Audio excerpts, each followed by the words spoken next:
welcome to today's program about the National Register and recognition of LGBTQ historic sites in Portland and beyond. Again, we have some upcoming other programs. Check our website for things on a regular basis. We might be adding some additional virtual education programs this fall. We do still have some spots available in some of our upcoming walking tours once the smoke clears, of course. And so we also have a bunch of things that we've posted, if you haven't looked, a bunch of virtual and sort of online educational things that we've added over the past several months during the time we were mostly closed. So if you haven't checked any of that stuff out, just go to our Visit AHC website, and there's a whole mess of things there you can link to and look at. So if you're not aware, the AHC, we have reopened with limited hours, although today we're closed because of the smoke.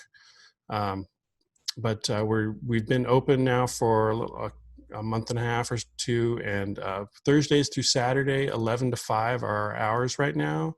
We've taken a whole bunch of precautions related to COVID, including limiting the number of visitors in each of our gallery spaces and requiring, of course, face coverings while you're in the building. We do still have 3 exhibits on view. East Portland, A Changing Landscape, A Forgotten City is an ongoing exhibit about the history of the sort of inner central east side, which was once its own city. We have a small exhibit on an architect, practical and artistic, the life and work of architect Charles Howard Cable, is sort of a little known but significant Oregon architect. And then, of course, perhaps the reason you're here today, at least in part, we have, through the 26th of this month, we have Darcelle XV at Home, a photograph exhibit by photographer Tom Cook in our main gallery. 21 or 22 amazing photos of Darcelle in her house. And it's pretty spectacular. And if you get a chance to come down here, highly recommend it. The Darcelle at Home exhibit and today's National Register program were made possible through the generous support of Robert Mercer and Jim Hoyer and Robert Kraft from Kraft Custom Construction. So big thank you to those guys for helping make this possible. And now one more thing here. So now I'm going to move on to today's program. Recently, the home of Walter Cole, better known as Darcelle XV, was listed in the National Register of Historic Places. The house was built for Elmer and Linnie Miller in 1896 and located in Portland's Elliott neighborhood. It's recognized for its outstanding architecture. Meanwhile, the Darcelle XV Club in Northwest Portland has also been nominated to the National Register and is awaiting listing as Oregon's first historic site so designated for its ties to the LGBTQ community. Today, we have brought together a few of the people who've made these historic nominations possible for a discussion about the challenges of the nomination process and how the house and club nominations require different approaches. So joining us today is Don Horn, who spearheaded the 2 nominations. Don is the director of Triangle Productions. Kristen Minor, who completed much of the work on the 2 nominations. She's an architectural historian here in Portland. And Robert Olguin from the Oregon State Historic Preservation Office. Each panelist will speak for a few minutes, and then we'll have ample time for audience Q&A.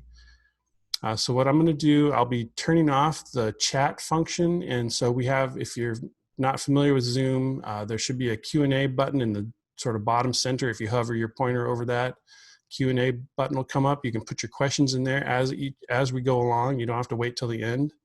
And then I'll circle back as sort of a moderator, and we'll ask those questions of the panelists once we get through their 3 presentations. So hopefully we wrap up before 11:30.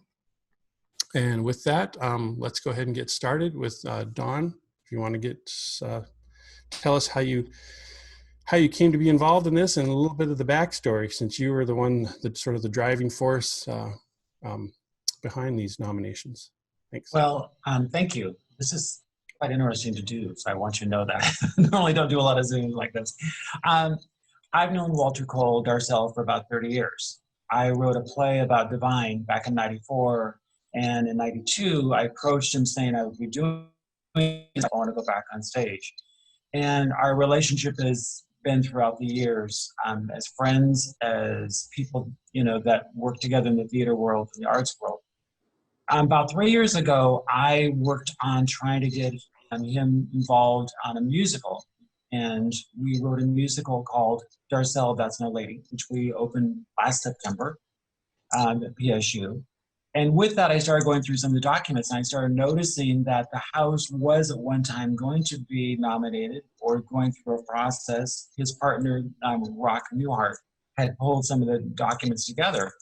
And I went to him and I said, what happened? He goes, well, we must have dropped the ball, or we don't know what we should have done. And I said, well, let's find out. And that's how I connected with Robert. And Robert and I started talking, and Robert started saying, well, why not the club too? If you're going to do that, why don't you, And I thought, uh-oh, can we do one thing at a time? I'm doing a musical, I'm writing a book, and now you're asking me to do the club. And through Robert, we got a hold of Kristen. Kristen really is an amazing person to kind of say, hold on, let's pull this together, and what about this, what about that? So as trio, I would say all three of us have really worked hard to get this forward. And God bless Walter Cole for opening his house. And it's 6,000 square feet, and there are documents everywhere in that house. There's videotapes, there's the attic full of stuff still that I'm finding, that he said, take it, and my one office here is full of Walter Cole memorabilia. And through that, I've written a book and 2 other books about his house and his costumes. We got through the Oregon Historical Society's had an exhibit of his costumes, which was historic in a lot of respects. I've never done that before. And through Kristen, she really spearheaded getting the nomination in a form that we could look at, and Robert really has guided us through the rest of the way. I'm really pleased how this has happened. We don't have the decal on the outside of the house yet, because we're waiting for phase 2, hopefully, to get us more people in front of the house so we can do a celebration. But Walter keeps telling me every day, Donnie, can we get that decal out front so I can see it? So within the next week or 2, we'll probably put it outside. That's my gig. Kristen, can you help me out here? Well, do you want me to, I've got a little bit of a presentation of a quick PowerPoint that takes us, I've got a few slides for the Miller House, and then I've got a few slides about Darcelle. So I could just go ahead and start that. And I hope, Dawn, you go ahead and jump in sometimes, because there's some interesting things that I want to highlight about both of these nominations, and to do a little bit of a comparative analysis, if you will, of the process, right? Okay, so I'm going to go ahead and share my screen, so bear with me. Oh, you need to okay me sharing my screen.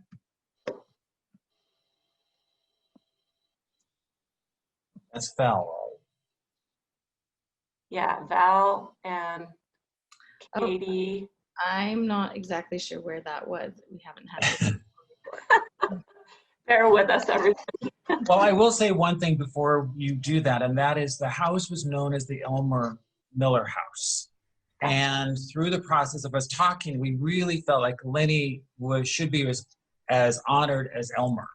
And we were a little bit surprised that we didn't get any pushback from the National Register. And they agreed to having both names on there, which was really something. I really am very proud of that. You know what? I'm just gonna toss the host over to you, and that's gonna be our fastest solution here. Wow. Okay.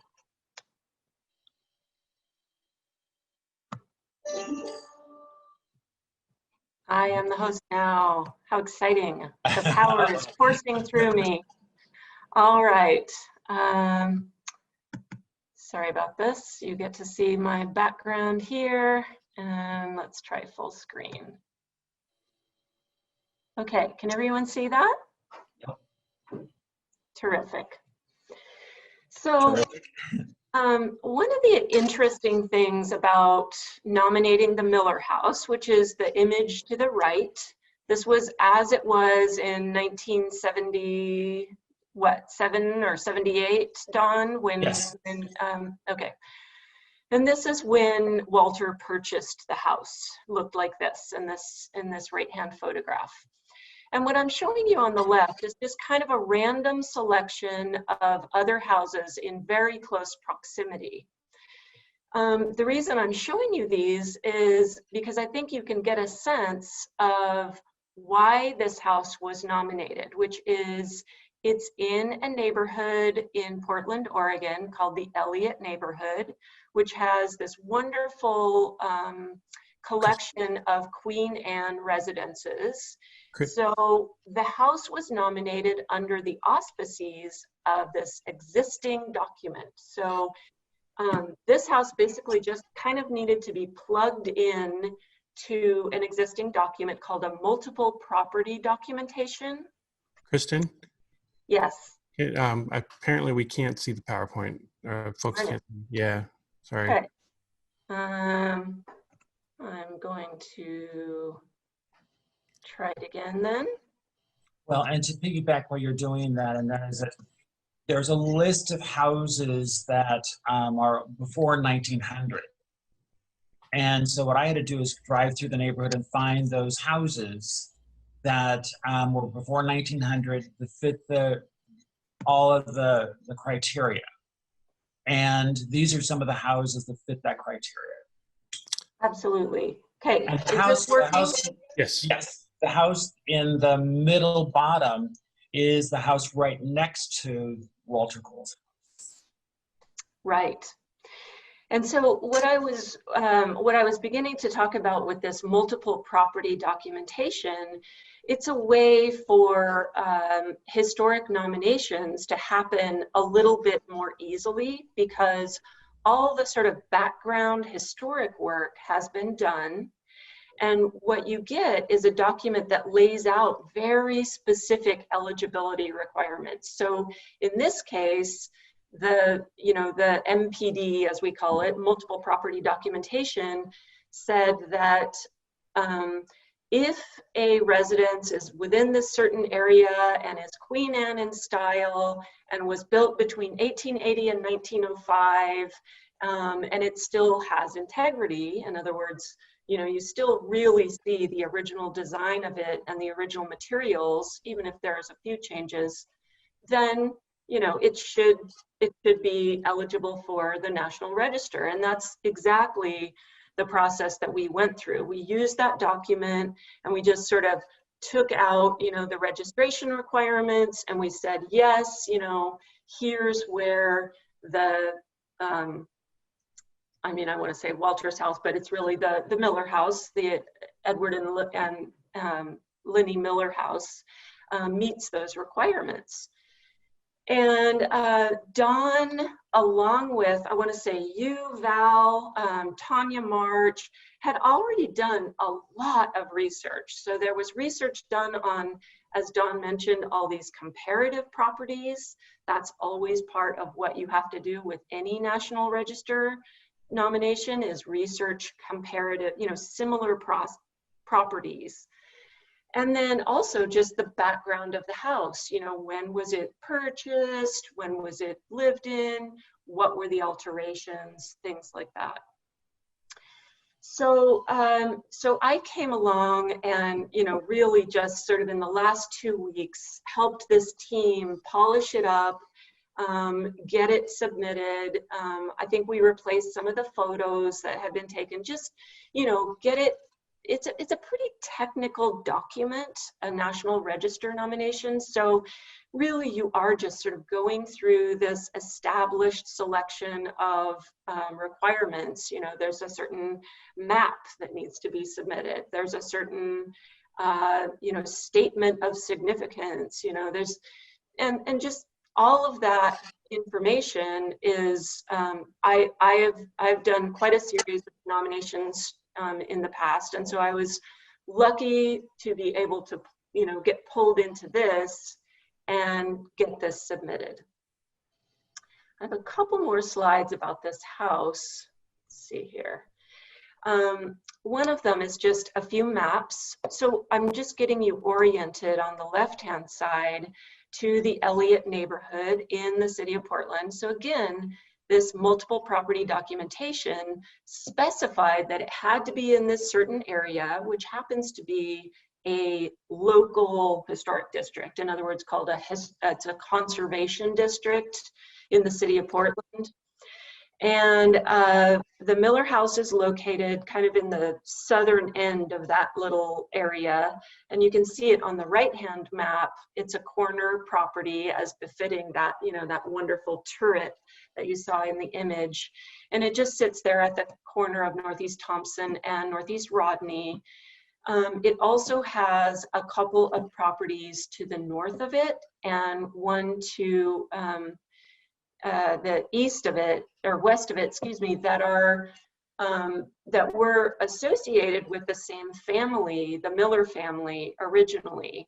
And wonderfully enough, Walter owns the two houses just north of his house still. So it sort of, keeps those associations intact. Now, this is just a series of photographs. First off, Dawn was able to connect with some of the original family members who lived in the house way before Walter bought it. And this is a family photograph from an album, that she was able to send to Dawn. So he Well, did in fact, I was going to say, the first photo is a family photo the day that Cora was born, and Cora is the grandmother of the woman who connected with. So yeah, her grandmother was born in that house. Yeah, pretty wonderful. Yeah. And then the center photo is it's about 1980. Oh, it's right there. It's the newspaper. Yeah, newspaper date, 1980. So this was after Walter had purchased it and really started to restore it. And you can see on the far right, there's just a glimpse of Darcelle there in the doorway.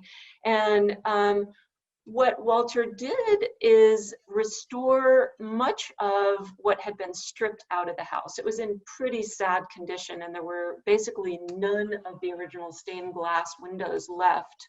And so Walter had these stained glass windows made to fit, throughout the ground floor, and it really, it just really sings.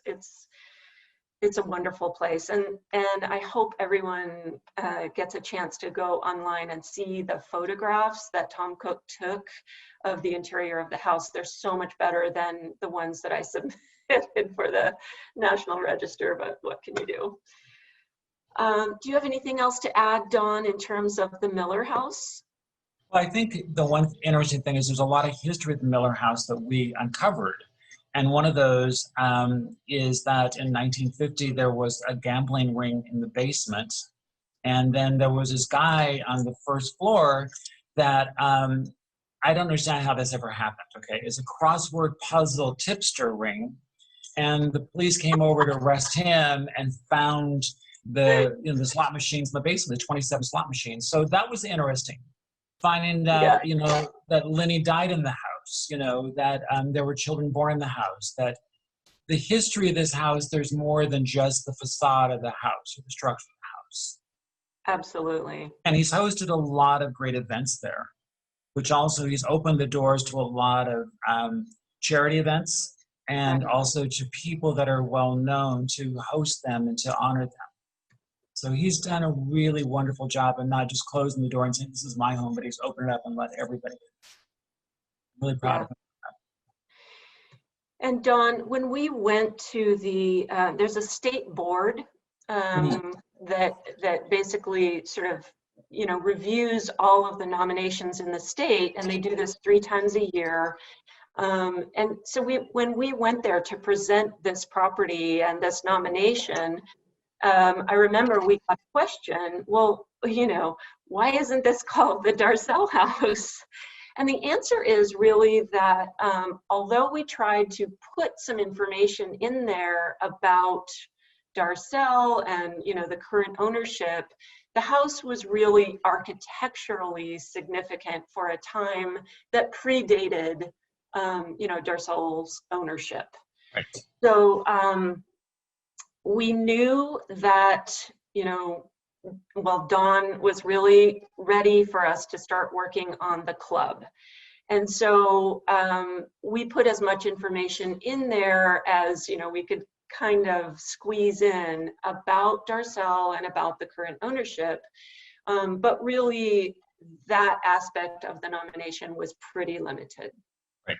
The other thing, we cannot put on the outside of the house at all that is the Darcelle's house also. It really is the Elmer and Linnie Miller house. We honor them for their time that they built it, they lived there, and they gave us this house. Absolutely.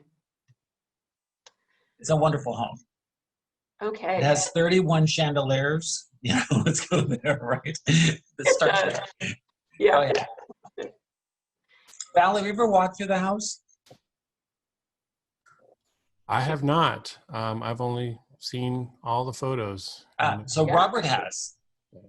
Robert did. I actually asked Robert and Brandon to come up. Robert, what do you think? Yeah, it is very thoroughly decorated, and it is a joy to go in. It's everything I imagined it would be. So. And the one reason why Walter bought the house, it was $45,000 when he bought it in 1978. What he said was, the grand staircase was what sold me. And some of the house has still the original wood, not painted, which was something. Remember, we got some photos from the family. And one of the photos was the fireplace in the living room. And it had not been painted. And the tiles are still the exact same tiles. And that excited me. Is like, there are some real architectural things still in the house 100 years later that are still there. And that excited me a lot. Yeah, that was wonderful. Yeah. I would just throw in that, you know, this whole project got really exciting for me when in the process of talking to, around the same time I was talking to Tom Cook about the exhibit, the photo exhibit, one of my volunteers here had been going through the papers of our founders, Jerry Bosco and Ben Milligan, and found some of the original drawings for the stained glass windows that Bosco and Milligan actually made for the house, including the front door, the transom over the front door with the numbers 89. And so we included some of that material in the exhibit here. So. Yeah. Remember, Val, I went to you and said, help me at the very beginning. Because the thing about the house also is there was a lot of these houses in that area at one time. And they were taken.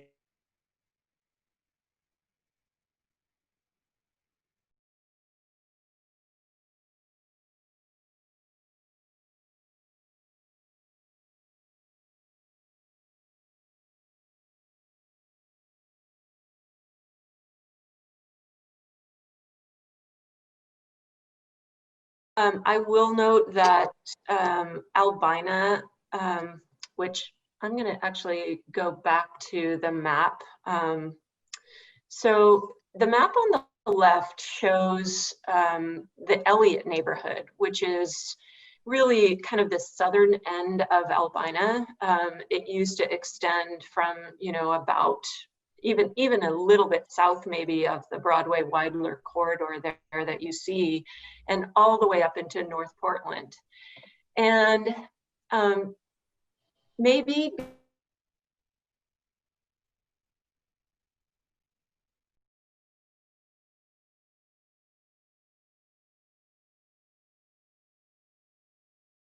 the African-American area of town, it has also been severely impacted over time by multiple urban renewal projects. One of them being, as you mentioned, Dawn, the expansion of Emmanuel Hospital. There's also been the construction of I-5, which wiped out, you know, a pretty huge swath moving up and down. There was also, let's see, there was, the Memorial Coliseum construction. Anyway, this area has really, unfortunately, taken the brunt of quite a few major projects that have demolished some of this older fabric. And so it's wonderful to be able to put a project like this on the National Register, knowing that that will at least, you know, save it for posterity, and Right. we can still. And learn there it. is a couple other places that are in the National Register as well. There's like 2 or 3. There's the fourplex in the corner on on Sacramento and Rodney, and then one down the street from them. And that's about it. There's not been a lot of preservation in this area, which, you know, I realize the area is preserved in some respects, but getting these houses on the National Register is really crucial. This was really one of those that, you know, felt like it had to be there. And having Walter Cole open his house, like I said, he has done fundraisers for political as well as for non-political things. And this neighborhood really has honored him. And every time I'm at the house, people wave and say, "That's Darcelle's house," you know. So it's a beacon for a lot of the things that went through. And like Walter said, when he first fought there, he could hear the gunshots. He could hear the things happening. He's gone through all of that. And now again, there's this big resurgence for these houses being remodeled, you know, and to be preserved. And I'm really grateful for that. Okay, in the interest of time, let's go ahead and move to Darcelle's club.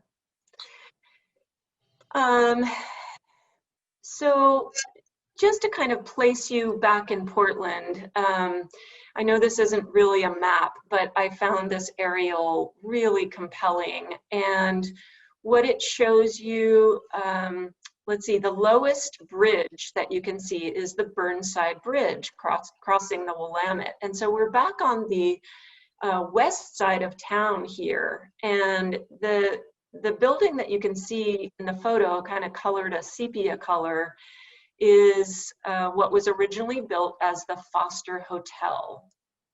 And now it is called Mooseoff Manor, and it's low-income housing, 2 stories of commercial, 2 stories of low-income housing above 1 story of commercial. And that building is the location of Darcelle's club. We'll zoom in and show you a little more. But what I wanted to say about this area of town, everything sort of north of Burnside, if you will. So remember, you know, you're sort of following that bridge across, and the next bridge up is the Steel Bridge.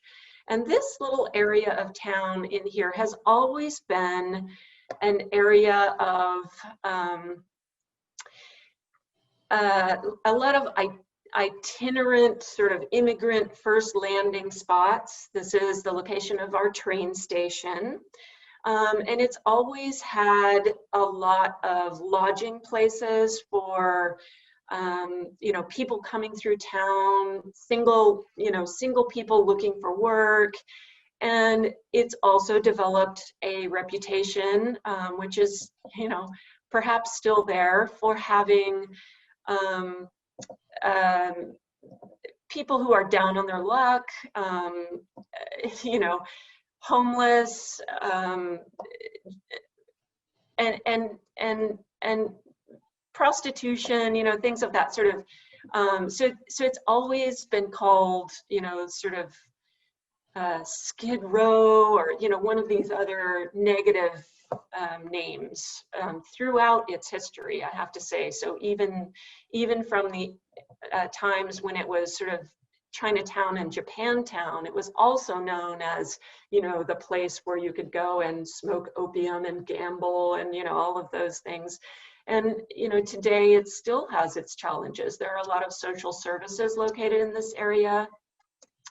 But it's also an interesting area in that it happens to be a place where many, you know, it's not really a family place. And so when Walter Cole first bought the commercial space, he had good associations in that, you know, he had always remembered it as Chinatown, a sort of interesting area, very ethnic.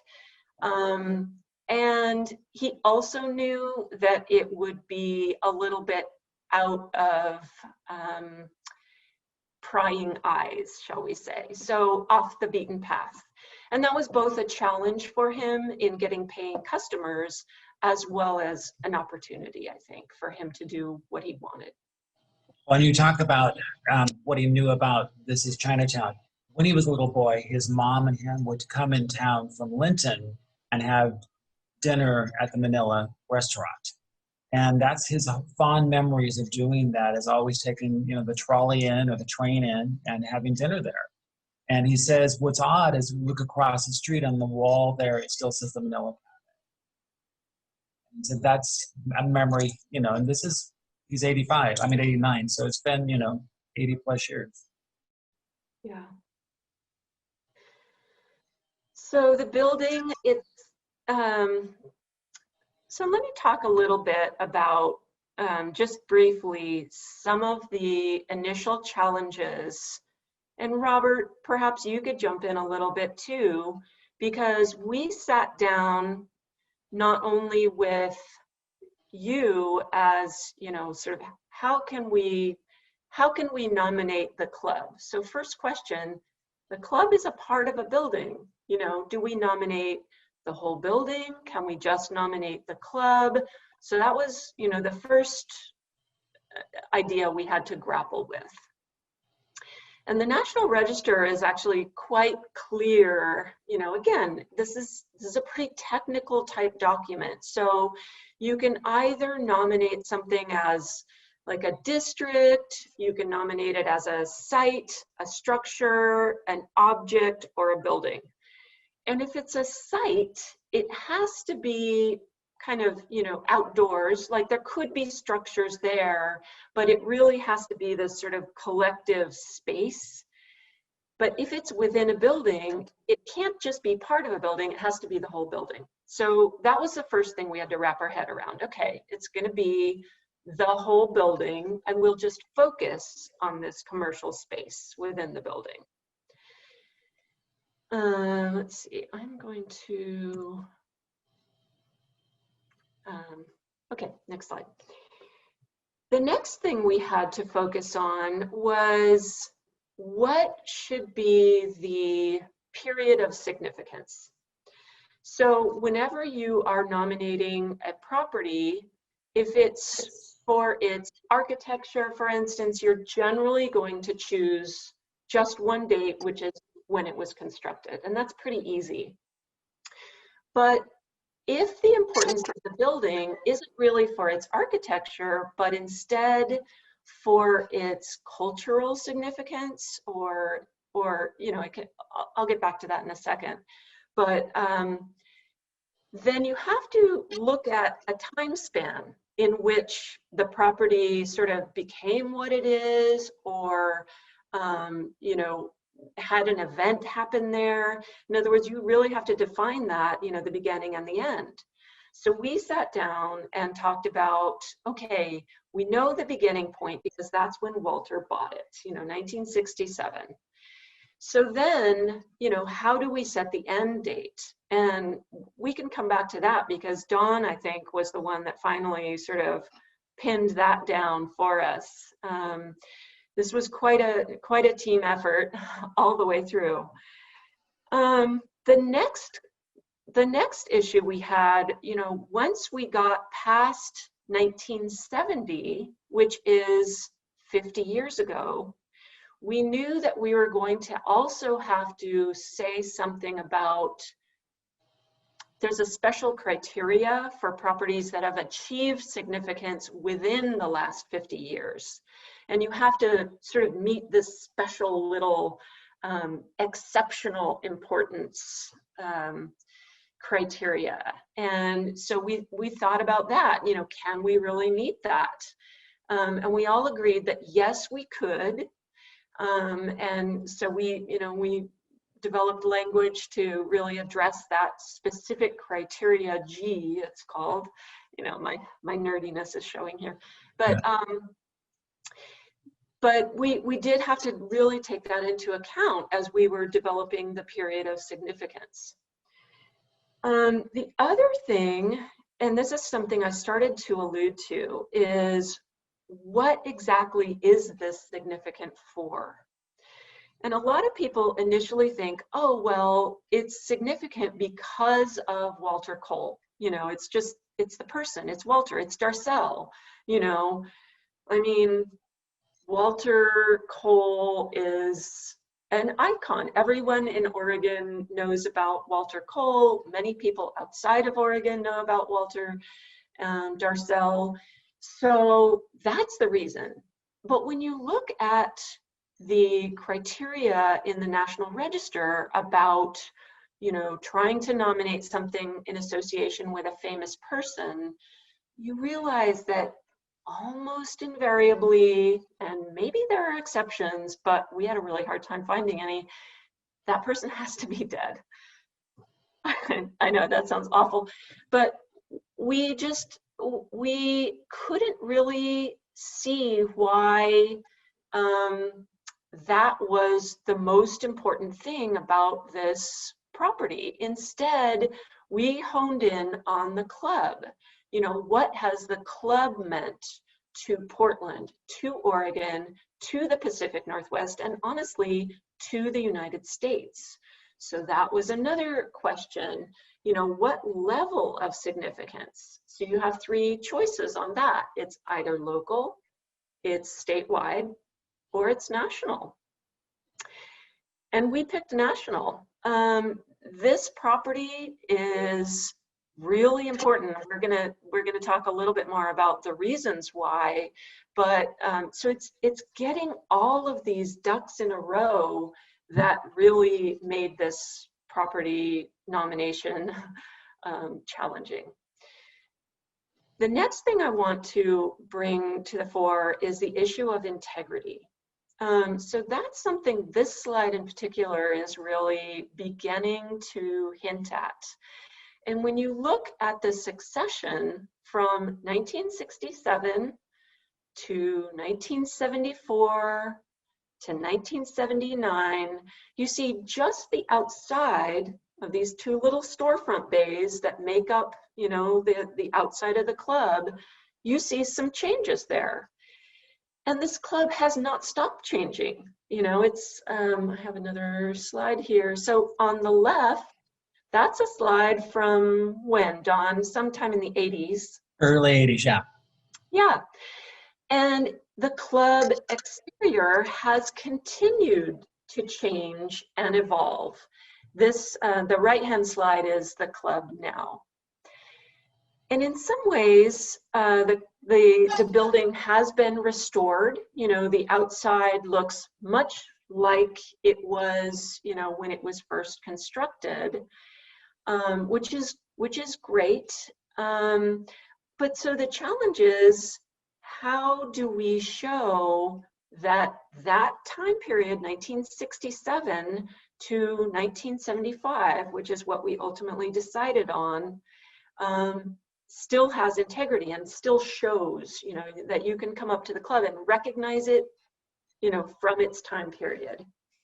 And even though the club has gone through so many changes, you know, you can see these sort of little changes that Walter did over time.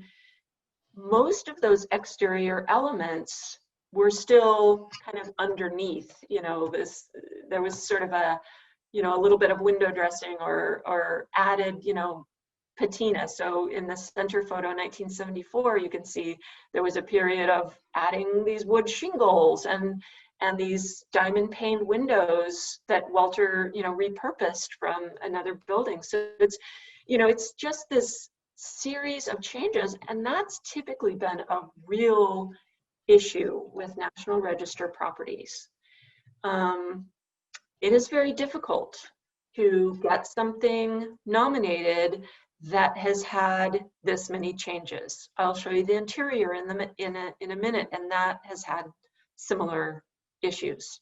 Well, let's go there also. The 1967, you'll see the vacancy sign, the sale or lease sign, and the tavern sign next to each other. Those are two individual spaces at a time. Walter took over the Demas Tavern space and then rented or leased the second space. That's what formed this two joint spaces.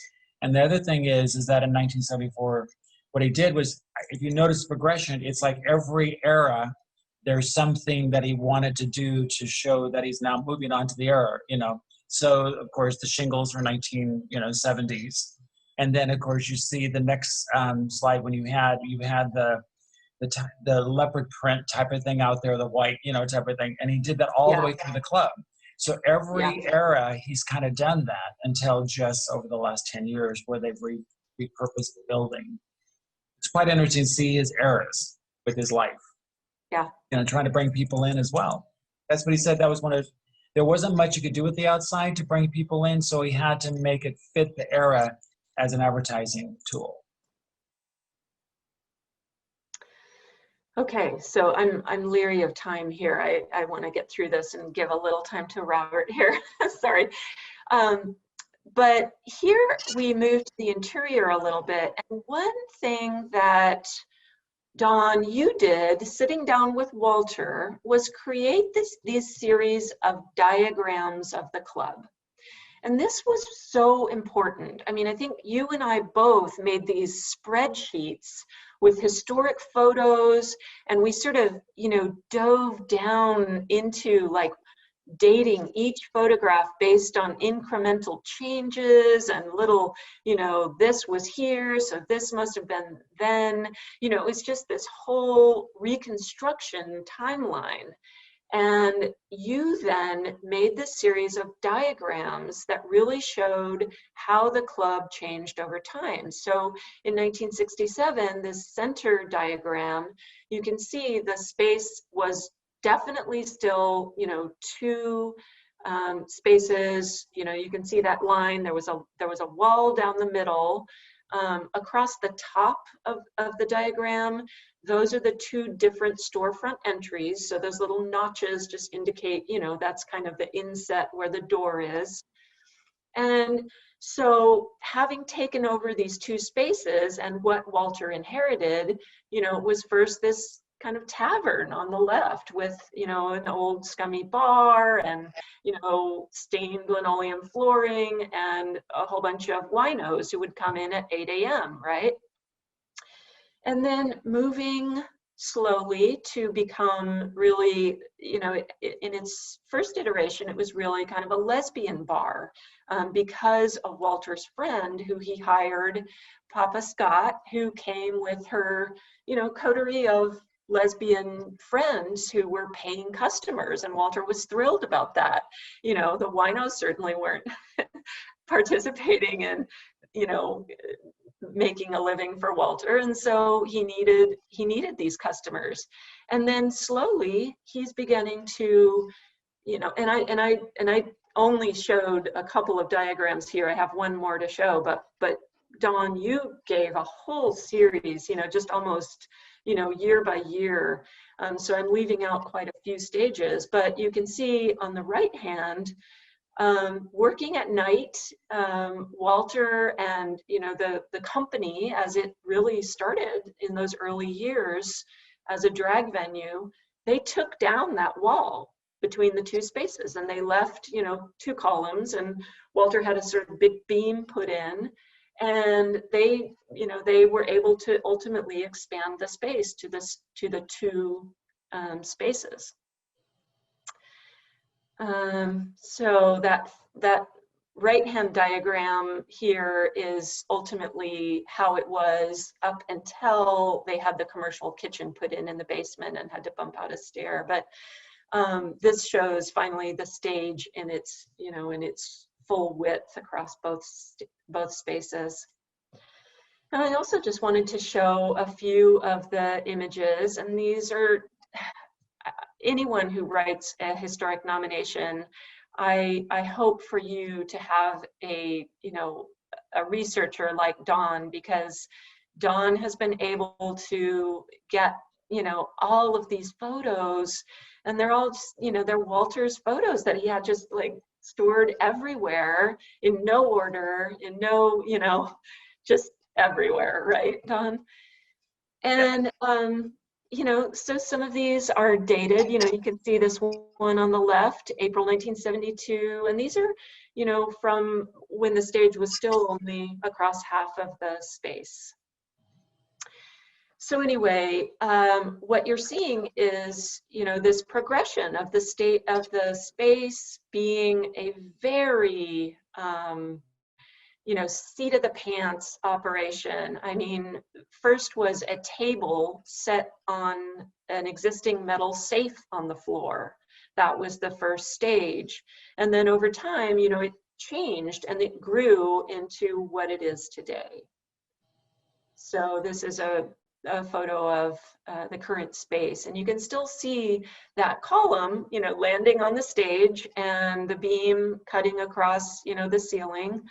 But really, you experience it as one large room, and that's how it is today. So there's a couple quick things I want to, let's see, before I hand it to Robert, I do want to, well, we can talk more about historic integrity, and Robert, you know, I don't know what you want to talk about, but you know, that's a really big issue for this nomination. And then also comparative properties, and that really did lead us to its national, you know, coming in at a national level of importance, because we couldn't find any comparative properties locally, certainly not in Oregon. And it was really, it was really something that Don had been saying from the beginning. Look, you know, this is as important as, you know, there's just a handful of other properties, and none of them are exactly like Darcelle. And there's actually only one that is still in business. The same year Walter opened is the same year they opened, and they're still in business. The only other one, you know. So that's amazing to me that there's only one other drag style cabaret in America like this. Yeah. So I'm going to stop sharing my screen and hand it to Robert, but we can come back to any of these images if anybody would like. Sure. Well, thanks, Kristen. And that was super helpful with all those pictures. Thanks for sharing that. I guess I just kind of add on to some of the things that Dawn and Kristen have just brought up. First of all, both Dawn and Kristen have done amazing work on all of this. It's been a joy to kind of work on all this project with them and to kind of see where we started and kind of where we've ended. So that's been a blast, just at least from our perspective here, just kind of reviewing this and working with them to kind of see, you know, the end result ultimately. And so I think one of the things that I think would be helpful in talking about is kind of backing up a little bit to kind of how the National Register works, and kind of the reason for the decisions that were made related to either the Miller House or the club in terms of how we went about nominating those. And some of those challenges were things that Kristen definitely brought up. And I think there's a reason that we kind of struggled with some of this stuff, primarily related to how the National Register is constructed and how it works. Again, like Kristen's been saying, it's a quirky program. There's a very defined box that the National Park Service has created in that. And so sometimes you end up with a resource that doesn't quite fit nicely into these boxes that are created. And so kind of it can be a challenge in figuring out how to do all of this. And so one of the things, going back to the Miller House, you know, we're looking at this house, and our office, kind of the way a National Register nomination begins with, we have a kind of a preliminary form where you kind of submit to our office and say, hey, I think I potentially have something here. Can you just take a look at it a little bit closer and kind of like give us some thoughts before we start doing a whole lot of work? And you know, because our office doesn't want you to waste your time if it's not going to be something eligible. And I'm sure people that are writing these don't want to do that either. So this just kind of gives us a chance to have that first conversation. And what we were realizing with that is, it's like, yes, we have this house that Darcelle lives in, and that's super exciting. However, with the National Register, especially when it comes to people and them being significant, what it's looking for is it's looking for a place that best represents the significance of that person.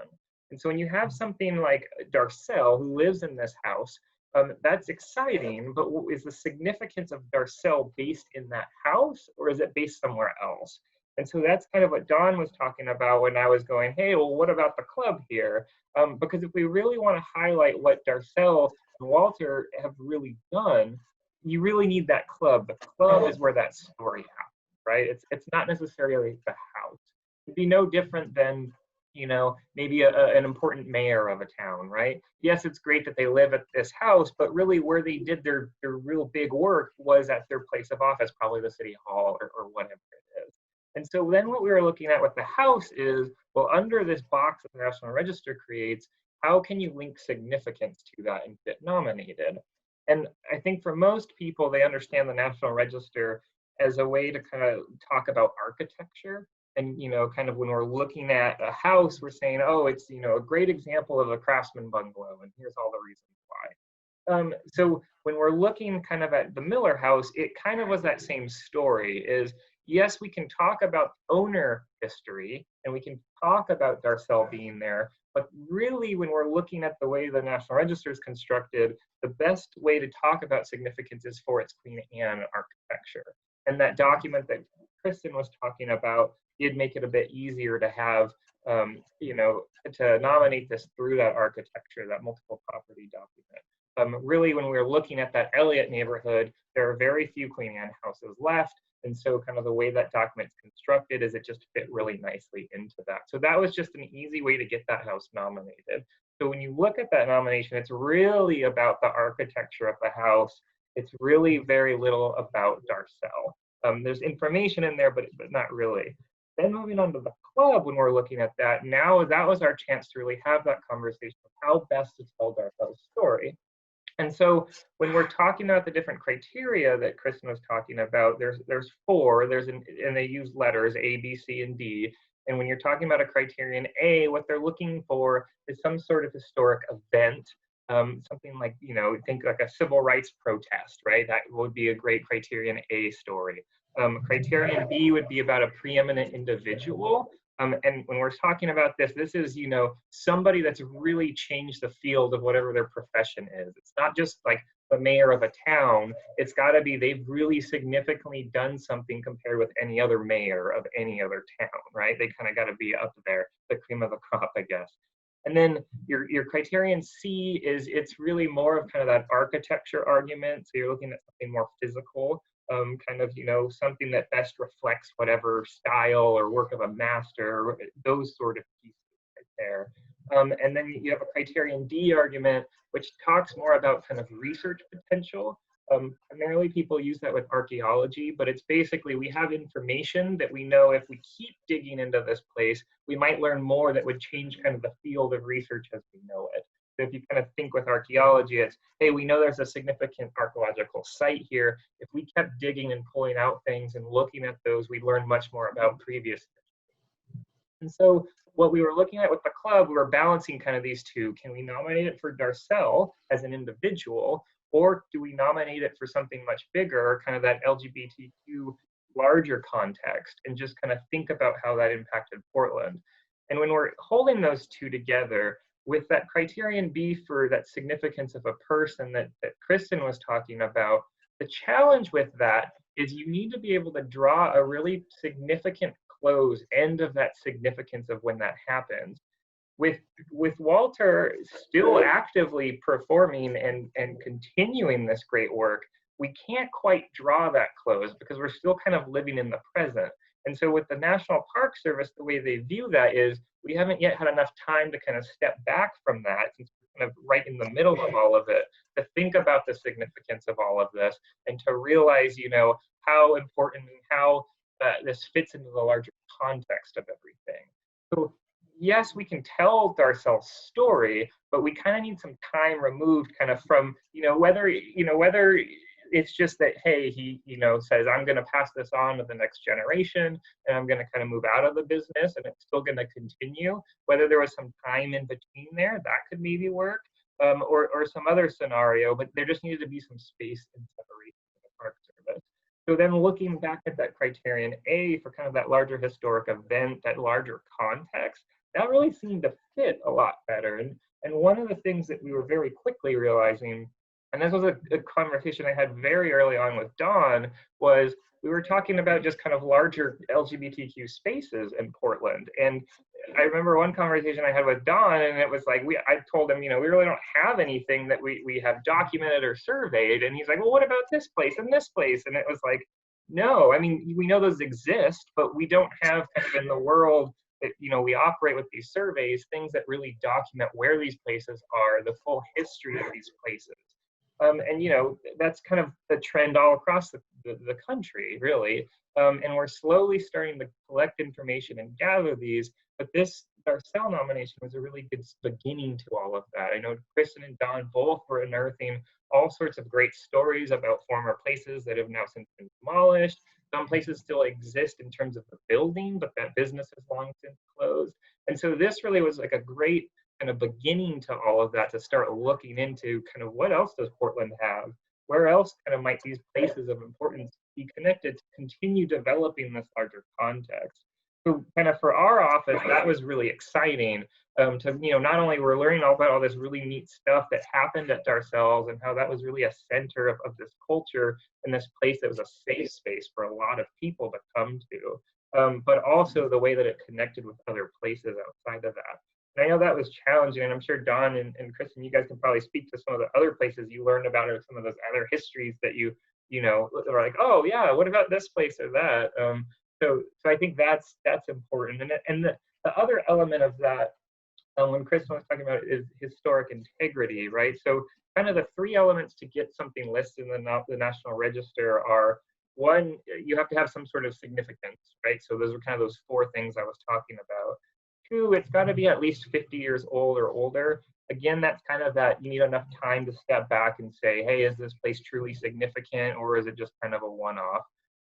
And like Kristen said earlier, there are exceptions to that rule, but the standard practice is 50 years older or older. And then the third element of that is you have to have historic integrity. And it's a terrible word, I think, in many ways, because it's complicated, the way the Park Service views it. There's kind of 7 words that together understand what integrity is. They call them aspects of integrity. And so really what they're kind of essentially looking at is, if, say, a house is built in 1910, somebody from 1910 comes back in time to today and walks past that house, can they recognize it, right? That's kind of the basic way you can think of it. When we're talking something that's not architecture, though, that question really changes very much more than a lot of people are comfortable with, I think, in thinking through this. So the example there, right? We say the house is significant for its craftsman architecture. Well, that's easy, because I know what are the hallmarks of craftsman architecture. I can kind of look and say, oh, it's this, this, this, and this. When it's an event, when we're talking about something specifically that happens there, we're a little less concerned with what the architecture is of the place, right? What we're more concerned with is, when I go into that place, can I recognize it for whatever significant event happened there? So if it's, say, a site of protest, if I go to that site, are there enough elements in there that tell me kind of that similar story? It doesn't have to be kind of frozen in place or anything, but there needs to be enough that I can make that association to whatever that historic event is. So in the case of the club here, we're kind of thinking the same thing there. Is the club itself, you know, still giving me that same sense of that feeling that when whatever that period of significance is that we're defining, is enough of it there? Yes, as we've talked about, the exterior of that club has changed over time, but as Don was saying, the story there is that it should have changed over time, right? It's kind of that idea of, we continue to keep developing with the different eras. We're trying to advertise to everybody and keep up with current trends. So that, in fact, even though things are physically changing, if it was an architecture argument, we probably lost something there. But because of the story here and that significance of the club being a welcoming place, you know, actually that's kind of a good thing in many ways. And so you also see kind of that inside, how things are changing there. Well, we're, you know, had 2 separate rooms, like storefronts, right? It finally then opens up, and now you have a more usable space, right? So if that's kind of making a little bit of sense there, it's a little strange in some ways, but what we're really looking at is, if somebody goes in there, do they get that sense of whatever that larger story is? So integrity is it's a confusing thing, and it's different depending on every sort of different story for every different place. But for a lot of people, when we get into these kind of cultural nominations or things that are significant for kind of a larger story, a larger context, you're kind of thinking a little bit differently. It works, but it's a little more challenging than kind of the more traditional kind of architectural nomination. So, and I know, Kristen, you probably have plenty of experiences or thoughts on that to talk about challenges and how you worked with that. So, kind of, if you guys want to add in to any of that stuff, that would probably be helpful. But that's just kind of just a quick summary of some of that stuff. One of the things great about this space that I liked was that there's not many spaces that an original owner still maintains the space. Right, Kristen? And so that was one of the challenges we were looking at, is who owned it, how long was it there, what did they do? And again, there's only 2 in America like this. And there's very few in the world. So the broader aspect of this was, for me, yes, culture, but also to honor a man who actually, set out to open a tavern, basically, take over a tavern with winos, and it propelled into having, worldwide fame. Still to this day, people come from all around the world, except for COVID. People are still calling, asking, when is it going to reopen? So, I think it says a lot about who this person is, but also what this place means to me. Yeah. Awesome. And maybe I'll just, before we move to questions, I don't know how much time you have there, Val, but we should just sort of mention really quickly that the significance of the club is really based on the fact that it's one of a very small handful of gay-owned drag clubs of the pre-Stonewall era. And that's so important once you start researching or understanding how it felt to be gay, back in that time. So it was literally, a mental illness. There was a serious stigma, even among the gay culture, against the drag culture. They were considered, embarrassing and really, sort of the lowest form of, being gay. And it was really Stonewall that began to change that. Because Stonewall, of course, some of the heroes of that struggle were drags. And so we see society changing and shifting, and we don't realize how far we've come until we really look back. So Walter really associated with gay culture from the get-go in a public way. And this is unprecedented. I mean, even clubs that you might have heard of, for those of you who know about Finocchio's in San Francisco, for instance, that's one of the most famous drag clubs in the world. Well, the ownership there was not gay. They did not support gay culture. And they would tell anyone who listened that none of their performers were gay. I mean, it was just this sort of funny, we're not like that, type. And the other type of drag club were those sort of in Chicago and on the East Coast that, they might have had, they might have said they affiliated with gays, but they had mafia protection, in order to allow them to operate without fear of police raids and brutality.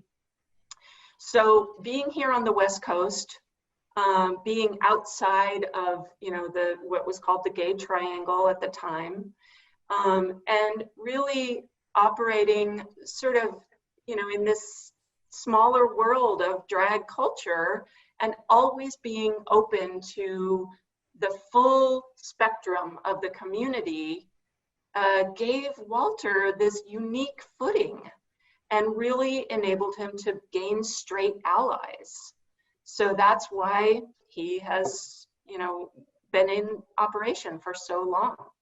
He also said, Kristen, that no matter what, if somebody called up and said I needed help, I'd help. So if there was a politician, or if there was even the Heart Association or the Cancer Association or even the Kiwanis Club, he was out there. And he started going out to the colleges early on and talking to college kids in Forest Grove and stuff like that, and talk about being a homosexual. Because back then it was more homosexual than gay. Those words are now kind of mixed backwards. But at the same time, he said, I wanted to tell people that it was okay. So he's never shied away from standing up and saying, guess what? I am who I am. Right. And you can be whoever you want to be. And I really appreciate that for him. All right. Thank you all. Should we go ahead and move into the Q&A? I've got a number of questions lined up here. Some of them, I think we have maybe some pretty quick answers. So we'll just sort of roll through those really quickly. Dawn, you mentioned that you had written 2 books. Can you give us the names of those? Sure. Darcelle's, the first one is, oh my God, Many Shades of Darcelle. And that is his costumes through the years. And you have, there, Kristen's got him right there, I didn't know. And the other one is, Kristen, let's go the other one. And that is Darcelle looking for my mirror. I've always said that people ask him the question, please put your makeup on, why I'm asking you questions. And I thought it was dentistry. Let's do it the opposite. Let's talk about having your makeup off and being Walter Cole and talk about it. Awesome. Cool. Next question. Can you tell us a little bit more about Elmer and Linnie Miller and any other owners? And maybe you touched on this a little bit, but if there's any other specific details about the Millers and then other owners between the Millers and Walter. Do you want to talk about that, Kristen? Absolutely, sure. I probably should have brushed up on the Miller nomination a little bit, but Edward Miller was an attorney who was practicing in Portland towards the, I want to say the 1880s and 90s. And he actually, along with some of his family members, so his wife's family was a pretty preeminent Portland family. And so his in-laws, as well as a brother of his who he practiced law with, they all kind of came to this area and built houses in direct proximity to each other. And so there's this sort of wonderful, proximity where they all could, be in this same area of town. Now, you have to then understand that the family experienced a lot of hard times too. There were a number of deaths in the family, and so Linnie Miller died in childbirth. Then, later the young son died. I mean, it was just kind of a series of tragedies, really. But the family took in boarders and, managed to kind of make a new start. And so Edward Miller married again, and the family, it's not particularly well known. I mean, you wouldn't know them sort of outside of Portland by any means, but just a really interesting story about perseverance, I guess, in the face of hardship. And it was sold 2 other times before Walter bought it. And which is interesting, that's when the Dorothy McCullough became mayor, and there was this huge thing about her going out and saying all the Chinese places may be closed because of the gambling, and that's when they found the slot machines in the basement. So, and there was a story supposedly that there was somebody prominent, mayor or from another city or a lawyer or something like that, died in the house, and they threw his body out on the front porch because it was considered a house of prostitution for a while. We never found that out. But there have been stories like that. So, I wrote another book called The House of Soiled Doves because that's what the house was known as for about 10 years. Yeah. And then Walter bought it in 1978, and he's been an owner ever since. Awesome. So next question, where is the other drag cabaret that opened the same year as Darcelle's? It's in Chicago. It's called the Baton Club. Yeah. And I don't know, I know he retired from stage, but I don't know if he still owns the club or not. You know, Kristen, I didn't look in the last year. I don't know that, but I know he retired from stage. Okay, Jim Flint. Well, bless his heart. I don't know. I should research that and find out if he's still on stage. Yeah. And Walter definitely, he is considered the world's Guinness World Book of Records, world's oldest performing drag queen. And because of COVID, he's kind of pulled back, but in a couple of weeks, he wants to be back on stage. Awesome. I'm not giving up. I'm not giving up my titles, but he said. Nice. The next question, more of a bigger picture question. Is this, in relationship to the club in particular, I guess, is this pointing to the need or maybe advantage to have an LGBTQ multiple property documentation form for Portland, similar, I guess, in ways to what was just done with the African American documentation? What do you guys think about that? Great question. Robert, how about you answer that one? Yeah. Sure. Yeah, I can do that. And I definitely think that is something that's needed. I think what we were finding, kind of what I was alluding to earlier, is that very clearly a lot of these places we just don't know a lot about. And it's not for a lack of, us wanting to know about these places, but it's I think when you start thinking about kind of outreach, and especially with the National Register, different groups that utilize this program, it can be a challenge to kind of work with different communities to talk about their history, kind of from their story. And I think here, especially working with Dawn, has been a really great experience of even learning some of these places and what's important. And like Kristen's found as a challenge, and that's been a huge thing, is when we're trying to get the larger context for Darcelle, it's been, no one's written about any of this yet. The stories are there, they exist, people can talk all about it. There isn't a single place you can go to where you go, oh, this is an important place, this is an important place, right? And so having something like a multiple property document would, number one, allow you to know kind of a larger story about different places that are important to the LGBTQ community in Portland. But it would also give you kind of an idea of what's still there. You definitely would do a huge survey that would tell you, here's where all those places are, here's what they still look like, here's what's important about all these places. And it would also kind of give something to that community to be able to kind of elevate those places and receive some sort of recognition.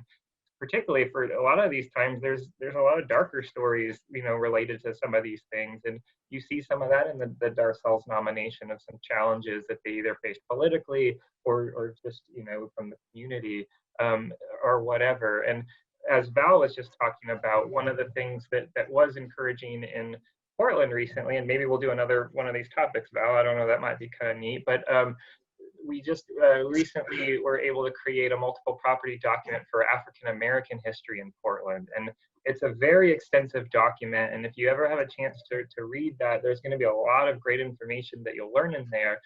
In fact, it's kind of a good segue from when we were talking about that Elliott neighborhood and the way things changed, especially when Darcelle came in. A lot of that story and the history of how that changed and the effects of urban renewal is documented very thoroughly in that MPD. So if you have a chance to read through that, I highly encourage that, and I can always get you a link to that document if you just contact me. But anyway, so what's nice about those documents, though, is they give you that opportunity to know a lot more about these places, and then to use them as a tool to start talking with the community to get these places listed. And that's always definitely been a goal of our office, is to take, a program like the National Register that started off, it started off listing the most architecturally prominent houses in the country.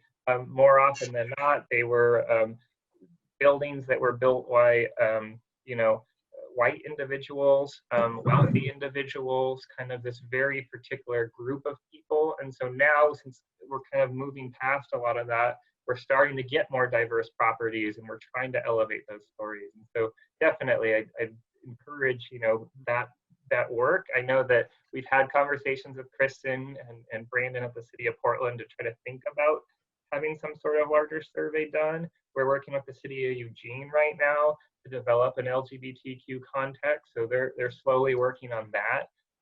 But there's definitely a growing need for this. And so it's something that we're definitely encouraging. Well, and I want to say something. Years ago, it was kind of under the radar to be gay. You didn't want to, and the gay clubs came and gone. And, we only have 4 or 5 left now in Oregon. So it was hard to be gay and be out and have. And I think Walter did a great job of balancing that not only as a gay club, but also as a straight club. He really invited everybody. And so I think that's one reason why he survived so long too. It wasn't just strictly one segment of the economy that he was looking at, but everybody. He was very inclusive. And so with that, then the next question becomes, are there some specific properties, locations, businesses, or otherwise places in the Portland area that you guys are thinking of that, or that you know about that might be significant to the LGBTQ community and historically, and that you might be looking at for such a nomination down the road or something? That's a hard one, right, guys?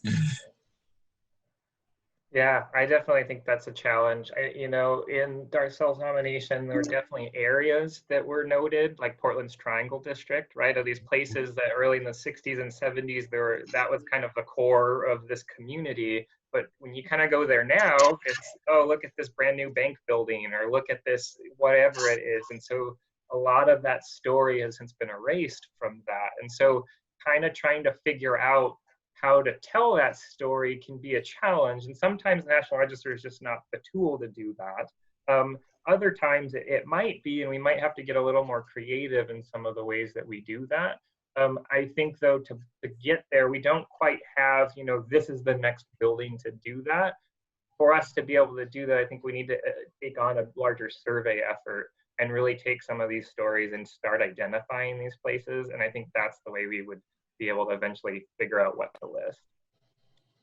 I would just say that these recent, your guys' recent efforts go a long way toward, 10 years ago, I think it was now, that we spoke out a little bit here about the demolition of the Dirty Duck Tavern, which was in Northwest, and a known gay bar, and you know, there at that time, I don't think there was any recognition of that cultural significance, and so it was really difficult to really, well, we were unable to really do anything, even though the building was also part of a historic district. So Well, but I'm told, I might be wrong, but having this nomination, and in November, hopefully we'll find out if this is going to be 100% approved by, that this is a great starting point to have something like this, to be an example and also an umbrella for other people to come to. Am I right about that? Definitely. This is definitely something you can kind of jump off from. And with all the work from Kristen and Dawn, there's some great context that's already built and developed that another individual property can kind of launch off from. So hopefully, Val, what you just said about 10 years ago, hopefully will end, and that we can use this to propel forward. Great.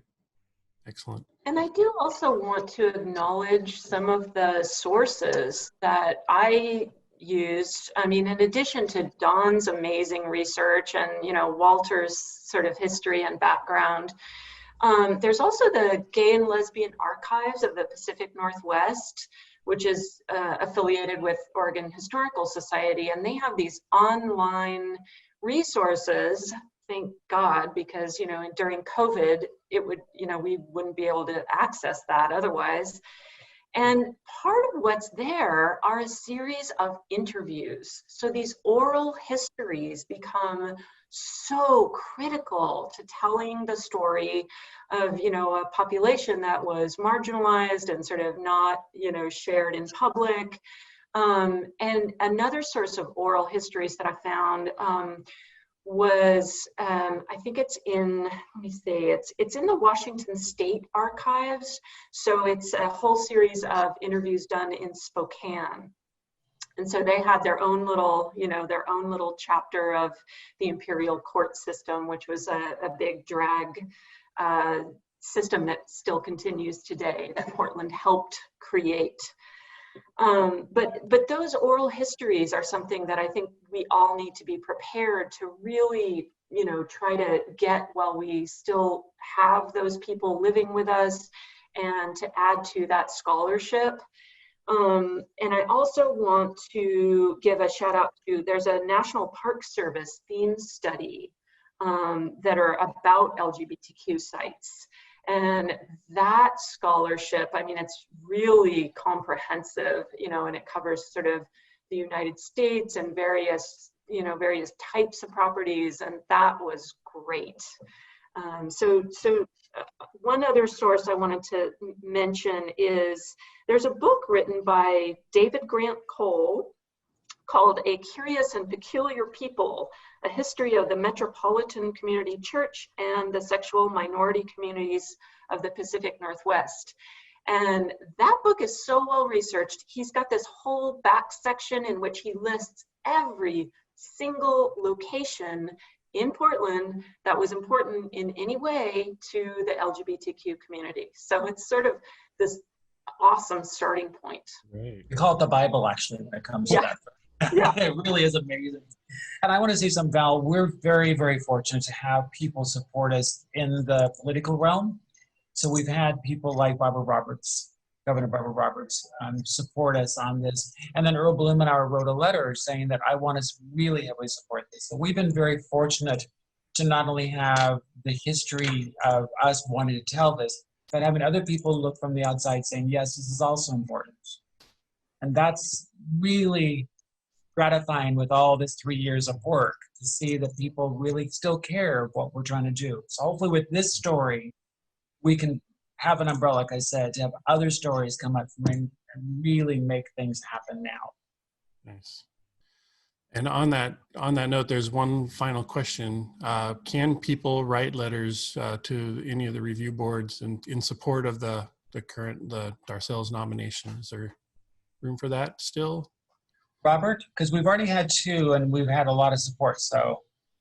Yeah, you definitely can, definitely still can. The way it kind of works with the nomination, so the nomination was reviewed by a state review board who reviews all nominations in Oregon, and they recommended it to move forward. And that happened back in June. So from June until next Thursday, the 17th, we're in kind of a period of revision where Kristen and Don are kind of editing in response to any of the comments by that state review board. Once it hits the 17th, our office will be packaging it and sending it and forwarding it to the National Park Service for them to finish their official review to determine whether or not it's going to be listed. So you're welcome to submit comments at any point now. If you are interested, I'd encourage you to send them directly to me before the 17th. That way I can kind of submit them all as one package to the National Park Service. The 17th is too close, you can still submit it after that date to me. I will just then forward it separately to the National Park Service. The catch being, if you want them to see it, the sooner the better. That way we can kind of get it to them. But I can put my email in the chat or something if that works, and you can just send that to me. Or you can go to OregonHeritage.org and that'll take you to our website and you can find my name. Awesome. All right. I don't see any other questions. I think we covered just about everything we even imagined and more. Thank you guys all so much. This was so informative. I hope that everybody enjoyed it, and thanks for bearing with us with the little glitches here and there. I think it went really well though. Val, I want to say thank you for helping me through this. Robert, definitely. I mean, you were the one that, why are you even talking about it, doing the club while I'm doing the house? What? And then Kristen come on board and just saying, I'll help, right? I'll do it. I will be the person, you know, the buck stops here. And then Tanya and other people. This has been a really big journey. And I would recommend everybody get involved with the architect, you know, the architecture of the city and the history of the city. We need to know more and to really support and to preserve. Awesome. And thank you guys for all you do. Thank you, Don and Kristen and Robert. We really appreciate your guys' work on this and all other projects. So, all right, I think we'll wrap up. We are recording this, so we will, I think at some point it will be on our website in a link, probably a YouTube video or something like that. So stay tuned for that. And if anybody has any questions, follow-up questions, you can send me an email and I can pass it on to our panelists or I'll answer if I can. So I'll go from there. Thank you all very much. And we'll hope to see you again at a future AHC Zoom program. All right. Good night. Thank you. Thank you.